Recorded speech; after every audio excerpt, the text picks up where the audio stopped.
మండలం గంగిమాందొడ్డి గ్రామంలో survey number 37 అనే ఒక సర్వే నెంబర్ ఉంది. 100 నెంబర్ అనేది ఒకటి ఉంది. 2 నెంబర్లు ప్రభుత్వ పొలం.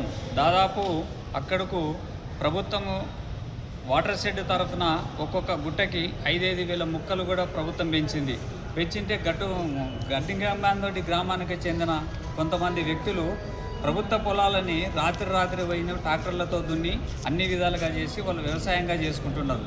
మరి ఆ గుట్టలు ఉండడం వల్ల చెట్లు పెంచితే ప్రకృతి అనేది పెరుగుతుంది, వర్షాలు అనేది పెరుగుతూ ఉన్నది.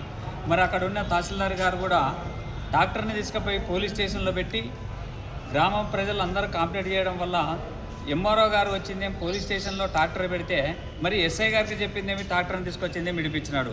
మరి ఈయన తహసీల్దార్ గారు కూడా వాళ్ళతో పైసలు తీసుకొని ప్రభుత్వ పొలాలని వీళ్ళే ఎంకరేజ్ చేస్తే ప్రభుత్వ పొలాలని కాపాడాల్సిన తహసీల్దార్లే ఈ విధంగా ప్రభుత్వ ఉద్యోగాలు చేస్తే సామాన్య ప్రజలు ఎక్కడికి పోవాలా, ఎవరికి చెప్పుకోవాలా అర్థం కాని పరిస్థితిలో ఉంది.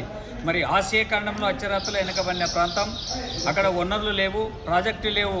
ఈ మధ్యలో వర్షాలు పడి ఈ మధ్యలో కాలువలు వచ్చి ఏదో రైతులు జీవనోపాధి చేసుకొని బతుకుతుంటే ఈ విధంగా ప్రభుత్వ అధికారులు ఈ విధంగా వాళ్ళకి కబ్జాకోర్లకి సపోర్ట్ చేయడం వల్ల ప్రజలకు చాలా ఇబ్బందులు కలుగుతున్నవి. మరి అక్కడున్న జేసీబీలు ఇటాచులు పెట్టి అక్కడున్న రాళ్ళని గుట్టల్ని ఎలాంటి మైనింగ్ పర్మిషన్ లేకుండా వాళ్ళ స్వార్థాల కొరకు తీసుకొని చేసుకుంటూ ఉన్నారు. అందుకో కలెక్టర్ గారికి అందరికి వచ్చి కాంప్లైంట్ ఇవ్వడం జరిగింది.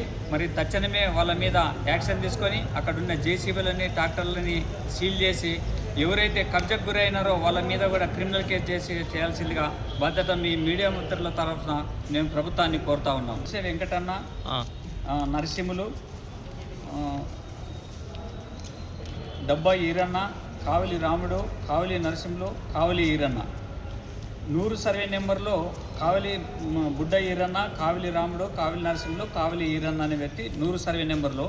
37 సర్వే నెంబర్లో బేటిగొడిచ వెంకటన్న సర్వే నెంబర్ వీళ్ళు, 100 సర్వే నెంబర్లో వీళ్ళు. ఈ విధంగా ప్రభుత్వ పొలాలను ఈ విధంగా చేసుకోవడం వల్ల చాలా ఇబ్బందులు కలుగుతున్నది. మరి తక్షణమే కలెక్టర్ గారు స్పందించి ఆ జేసీబీలని ఇటాచులను తీసుకొచ్చి పోలీస్ స్టేషన్లో పెట్టి వాళ్ళ మీద చట్టరీత్యా మీద చర్య తీసుకోవాల్సిన బాధ్యత ఉంది కాబట్టి కోరుతా ఉన్నాం.